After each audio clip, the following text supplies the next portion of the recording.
ហើយគេបញ្ជាក់ប្រាប់ទៀតថាផាយគឺស្មើជាមួយនឹង 3.14 អញ្ចឹងយើងស្ដីនៅទាំងអស់គ្នាតោះថ្ងៃហ្នឹងយើងមកដោះស្រាយលំហាត់ទៀតហើយចំពោះលំហាត់យើងថ្ងៃនេះហ្នឹងគឺជាប្រភេទលំហាត់មានរូបមានអីអញ្ចឹង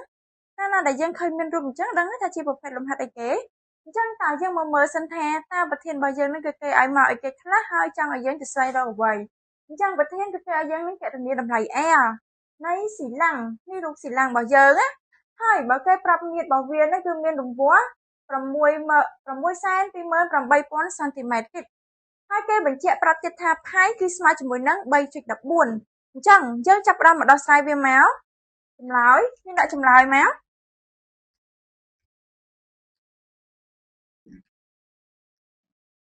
ចម្លើយគណនា R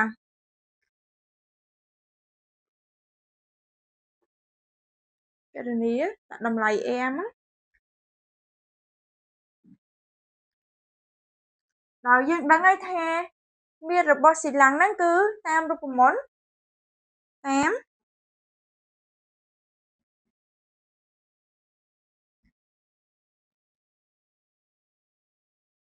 S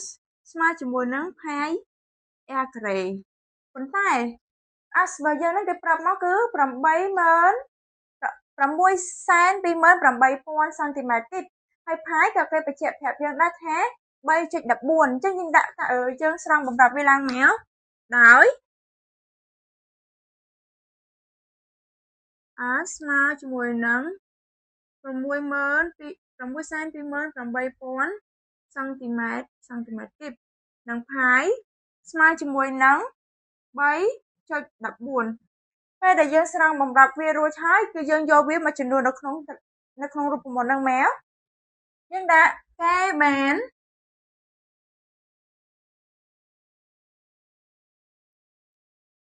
620,88,000ស្មើជាមួយនឹងផាយគឺ 3.14 គុណជាមួយនឹង R ការ៉េបន្តមកទៀតយើងទាញរកតម្លៃ R មកនាំឲ្យ R ការ៉េស្មើជាមួយនឹង620,88,000ចែកជាមួយនឹង 3.14 ស្មើជាមួយនឹង 2000បន្តមកទៀតគឺយើងទាញរកតម្លៃ R កាលណាដែលយើងទាញរកតម្លៃ R បែបនេះហើយយើងដឹងហើយថា R របស់យើងនឹងជាប្រភេទ R ការ៉េអញ្ចឹងយើងបោះឬការ៉េឲ្យយើងដាក់នេះក្រោមគ្នាមកនាំឲ្យ R ស្មើជាមួយនឹងឬនៃ20,000ស្មើ2000យើងដឹងហើយថា100គុណជាមួយនឹង20បាន2000អញ្ចឹង100យើងចេញរ៉ាឌីកាល់មកគឺបាន10ឬ20ប៉ុន្តែ20យើងអាចសរសេរបាន4គុណជាមួយនឹង5ហើយ4យើងអាចចេញពីរ៉ាឌីកាល់បានគឺបាន2ព្រោះថា2ការ៉េគឺស្មើជាមួយនឹង4អញ្ចឹងបើកាលណាដែលវាចេញបាន2បែបនេះគឺយើងយកវាមកគុណជាមួយនឹងខាងក្រៅ2គុណជាមួយនឹង10គឺបាន20ឬ5សង់ទីម៉ែត្រដូចនេះ